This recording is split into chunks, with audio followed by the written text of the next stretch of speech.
Welcome back once again to this 90th running of the Giro d'Italia. We're on stage 12, Scalenia to Briançon in France today, 106. Welcome back once again to this 90th running of the Giro d'Italia. We're on stage 12, Scalenia to Briançon in France today, 163 kilometers, including the highest climb of this year's Giro d'Italia, the Col d'Agnello.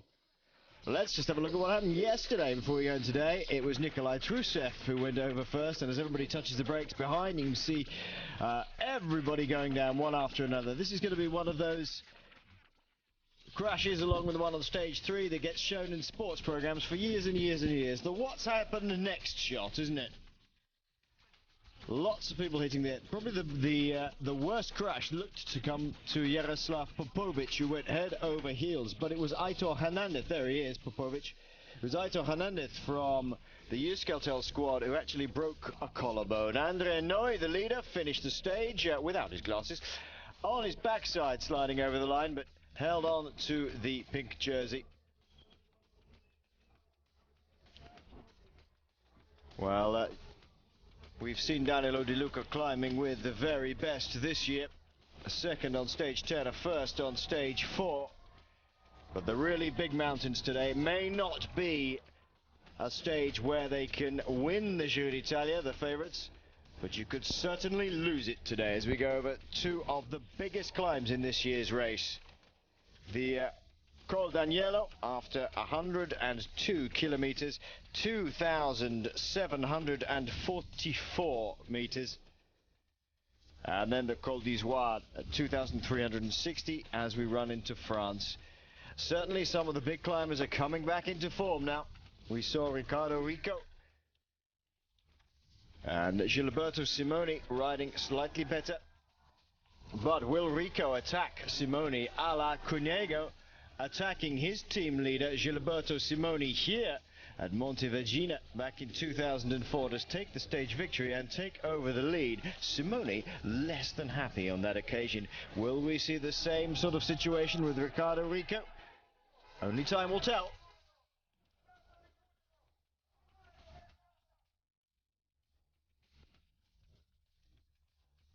Well, Damiano Cunego, maybe not ridden himself into the perfect form so far. And he has some serious rivals as well. Young Andy Schleck in the lead of the Young Riders competition, showing he can attack in the mountains. Paolo Salvadelli, well, he hit the deck yesterday. Will it affected his climbing ability today? And Stefano Garzelli, well, as his best years past, we shall only be able to tell when we get to one of the mountains. We're expecting an attack by him at some point, even if it's not for the overall, just for a stage victory. This is the route today over the Col d'Agnello, the highest point and the site of the Chemocopy Prize. Double points available for going over the top first today. Now let's bring you back up to date with what's happening out on the road. These two men, Johan Le Boulanger at the front there from Bouygues Telecom and Christophe Riblon, have been out since kilometre 14. And they have ridden to an enormous lead at the moment of about 16.5 minutes. And the Peloton quite happy to let them just go away at the moment. Sure, no real panic from the Peloton. They've kept it within about 16 minutes or so. It's a day you could lose the Giro d'Italia. Will anybody try and win it today? Well, I don't think we will see, or we can say who's going to win the Tour of Italy today, but certainly, as you said, it's a very difficult day. It's a relatively short stage, 163 kilometres, but two major climbs, and the finish is also a difficult one in Briançon. It just goes up through the town there, and it drags up, and it's a pretty known finish. We've seen it on many times. The Dauphiné Libéré, the Tour of France, many times have been there, so it is a difficult one. And even just at the finish itself, which is only the last number of Ks, it drags up quite a bit. But the two climbs, of course, the highest mountain today, I think we could see riders getting into trouble. Certainly on these are, which is going to be, I think, the battleground for these big favourites. At the moment, we can see, our two leaders out front, and they have been out a long time, away at 14 kilometres into the stage, and left to pull out quite a big advantage, 16, 17 minutes of an advantage. But I don't think, will they be able to hold on just with two out front that they put in a big effort, and you'd be surprised to see if they can hold on. But Le Boulanger he's a good climber. He's had some good results in pretty hilly races, but I would expect the battle certainly to start very early on the Col des Arts. He is a good climber, actually, Le Boulanger. If you look back on his Palmares, especially this year, he's coming into form very well. He was in top form at the beginning of the year, got a third place on the Cameron Highlands stage of the Tour of Langkawi, which, for those people who don't follow the Tour of Langkawi, it's an enormously long climb. It's about 40-45 kilometers long, the Cameron Highlands stage. It's just one of those gradual grinding climbs in tremendously hot conditions, humid conditions. But you've got a third stage there, and then the real killer of the Asian Tour, the Genting Highlands, he got 7th. So a pretty good climber all round. We're all in the Tour de l'Avenir a couple of years ago, so another very good rider, and they've taken their opportunity. They've gone out there and tried to make it their day today, and fair play to Le Boulanger and Riblon for doing so. Sonia Deval just riding tempo on the front. Rico forever on the shoulder of Gilberto Simoni, isn't he? It's odd to see that he always sits on the shoulder just behind Gilberto Simoni, almost so he can keep an eye on him, whereas Piepoli is told to ride up ahead and set the tempo, and he does that unquestioningly. Specializzi, Vegelius and Pelazzotti riding around Danilo Di Luca. Just trying to stay in touch. He's wearing the Mountains competition jersey, as you can see, but will he suffer today in the really big mountains, Sean? That's the real question. Well, the question for many riders today, who's going to suffer, and he's been riding well, and he should be able to hang in there, depending on the battle, how soon it starts on the climb, and how much work he might have to do earlier on as well, if he does have to do something. But normally it's his sort of terrain today, more than the flat stages, certainly, because he's able to climb well, and today there is plenty of that. So the gap went out to about 17.5 meters, a little bit less now, but that's mainly because the two escape riders are on the big mountain of the day, the Col d'Agnello.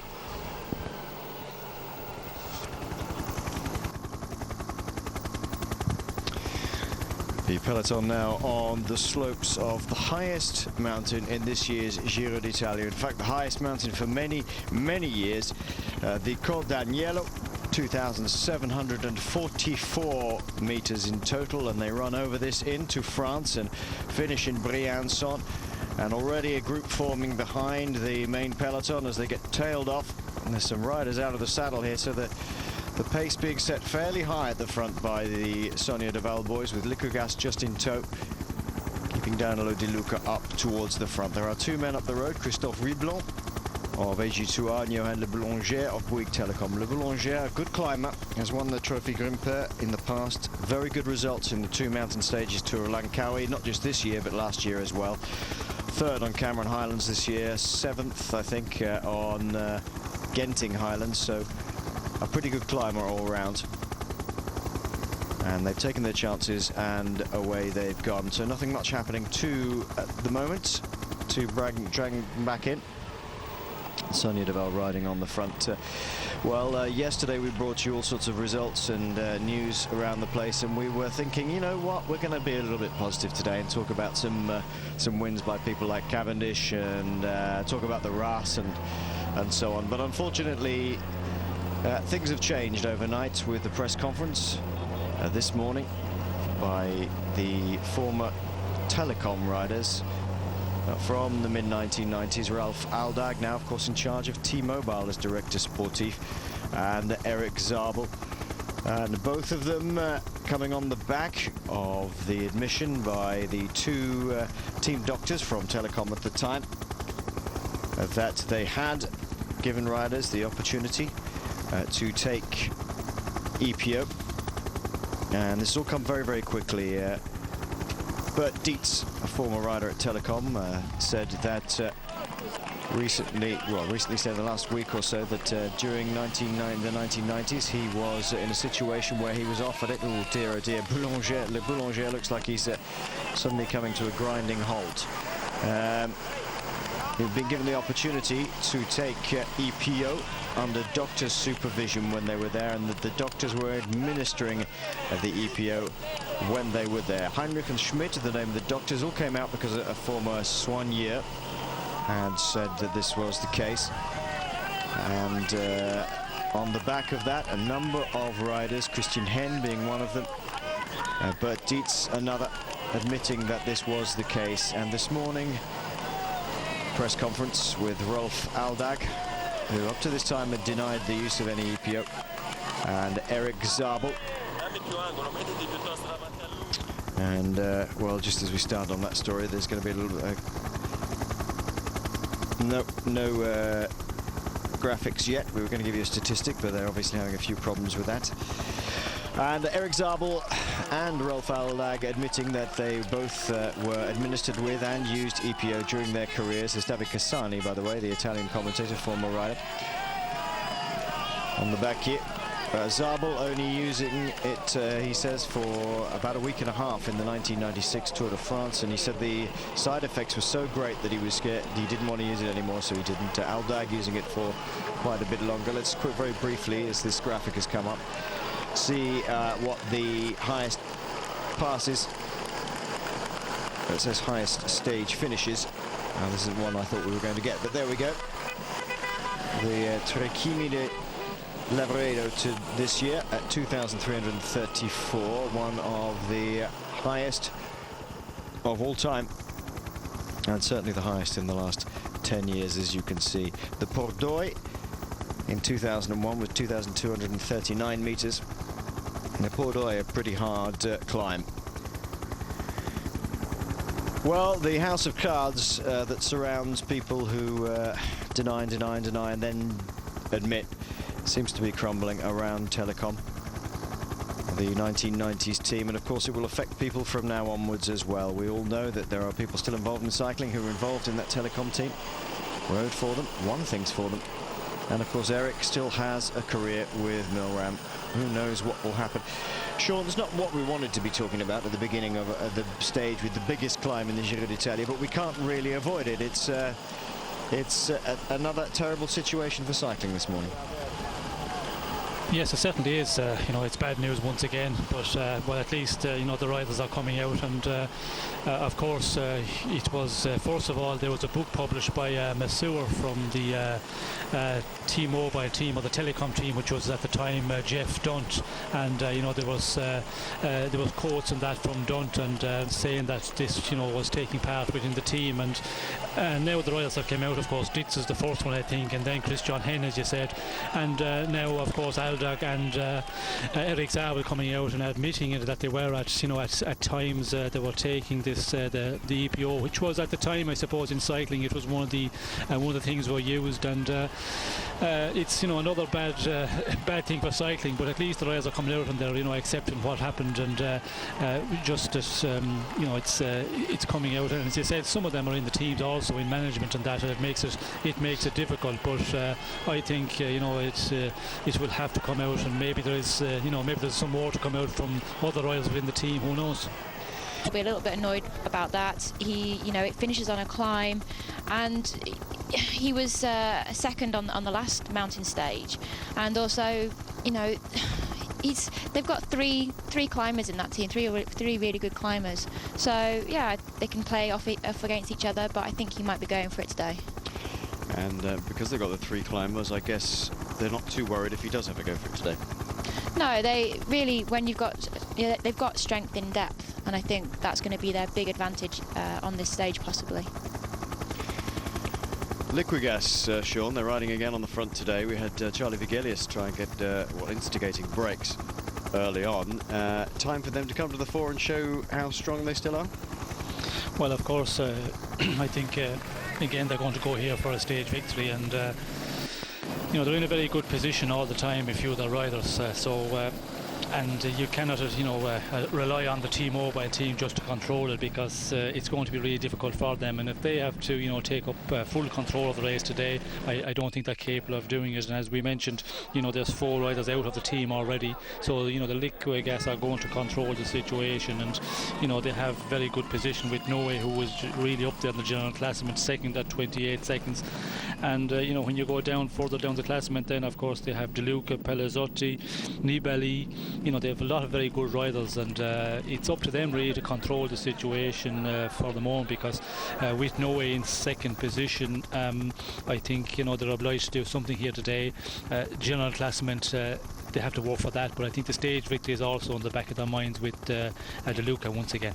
Spectacular coastline once again as we run up the western side of Italy.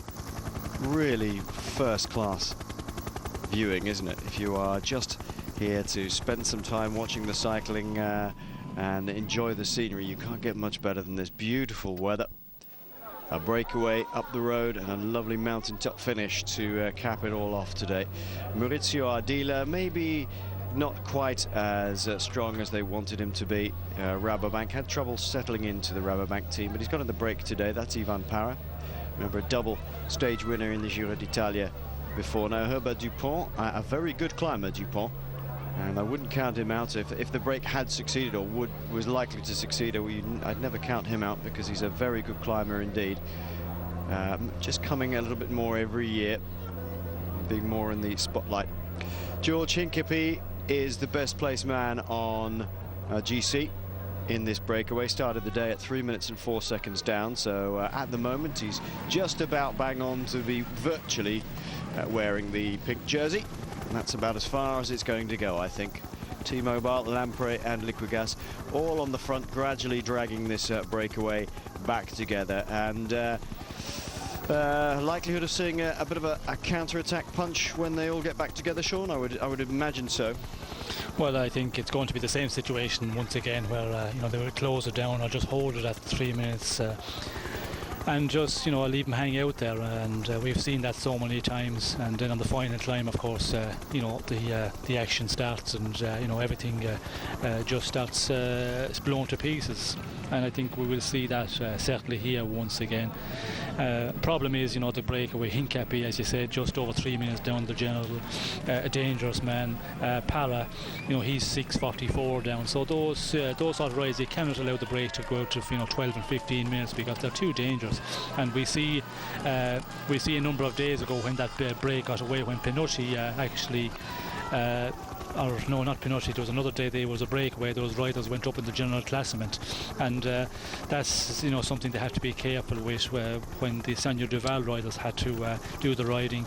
I think they're a bit more careful now. They're not going to allow riders who are capable of doing something in the general, certainly in a top 10 place. I'm not going to allow them get into a breakaway and take an easy 5 or 6 minutes.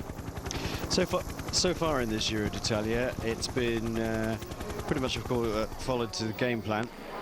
There have not been any surprise breakaways where people have suddenly pushed themselves right up to the top and are likely to now threaten for the overall, a la the Tour de France last year. Being well controlled. Liquigas did a fantastic job in the first few days, and then the onus is off them for a little bit, as T-Mobile have to do some work. All pretty much according to plan, Emma, not too bad. Yeah, but I think it's quite interesting when you get somebody who goes away in a breakaway and they end up getting the jersey, and it makes it so much more exciting, because you really start rooting for that one person. So T-Mobile, Liquigas and Lampre on the front doing the work now.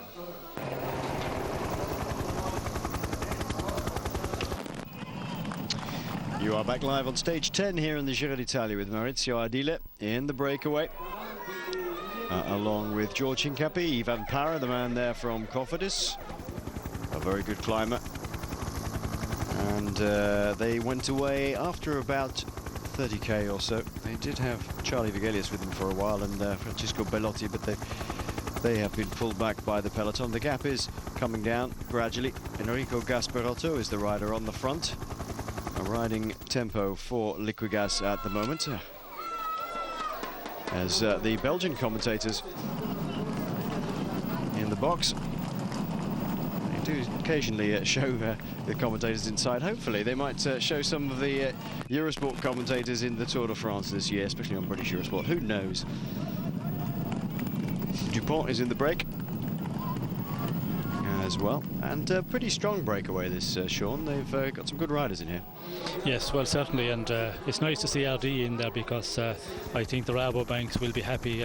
It's about time he got into a breakers just to show himself, because the past last year he did not do anything really exceptional either, and but unfortunately this one is not going to go, because the general classement guys up there are just too close for comfort, and as we can see, the teams, quite a few teams, controlling thing on the front of the bunch, quite early on. But it's good. It's a good sign to see RD up there, and of course Hincapie as well. But he moved up, of course, with that breakaway 2 days ago, where they got quite a number of minutes, that 22-man group. But Para is the one who's he's up there, and he's been up there like on the past mountaintop finish. He wasn't too far off, so I think he's the most dangerous one. Interesting to see today, the first hour, that they were doing an incredible speed of 51.2 kilometers an hour. So these guys didn't get away easily. They didn't just roll off the front of the bunch and get into a break. It was very, very active in the beginning, a lot of attacks, and as you said, it took quite a while for the breakaway to get the real breakaway, or the one to succeed, let's call it, to get away. So the attacking was going on was quite a lot in the early stages of the race. Every now and again we do get to see, we saw it on last year's Tour de France, a stage right from the very, very beginning. And when you do get the chance to be with us on one of those very long days in the Tour de France, it's well worth it just for the interest factor. You get to see this early stage of the race where everybody's attacking off the front, and they'll push and they'll push and they'll push, and maybe only get 300-400 meters and hang out there for 2 or 3 kilometers, and then somebody else to go off the front, somebody else to come off the front. It takes a long time for a break to develop in a big race. Yeah, you don't really see the first hour, where really sometimes if it's a very, very hilly stage right at the end, then sometimes people, they want to try and get away. The non-climbers, they want to have as much time as possible when they hit the final climb, just to give themselves a really good chance of getting a good result. And so in the first hour, sometimes it can just be attack, and it takes a long time for that piece of elastic to break. Let's just have a look how the climbers stack up at the moment after the first climb of the day. And you can see that Fortunato Balliani has moved into the points. He's just above Andy Schleck now, in fact, who has 4 points, just off that table. Then Balliani, Cunego on 6. Schwab, who was in the breakaway the other day with Pinotti, has 8 points. Pinotti himself also with 8. Brut, Rico, Sella, De Luca and Leverde. Leverde wearing the green jersey today at the top of the table with 23 points. De Luca the next best on 15, but you never know, it could all change today if De Luca has another good day, or in fact if Ricardo Rico has a bit of a dig. Leverde would might hang on to the green jersey by the end of today. He has 23 points. There's 10 available at the top of the final climb of the day. The two who could depose him if they won the stage were Danilo De Luca and Emanuele Sella. Just hang on to it for another day. That's a good sign for Leverde, but it's going to become increasingly difficult for him as we go into next week. He's a good climber, Sean, but I don't think he can live with a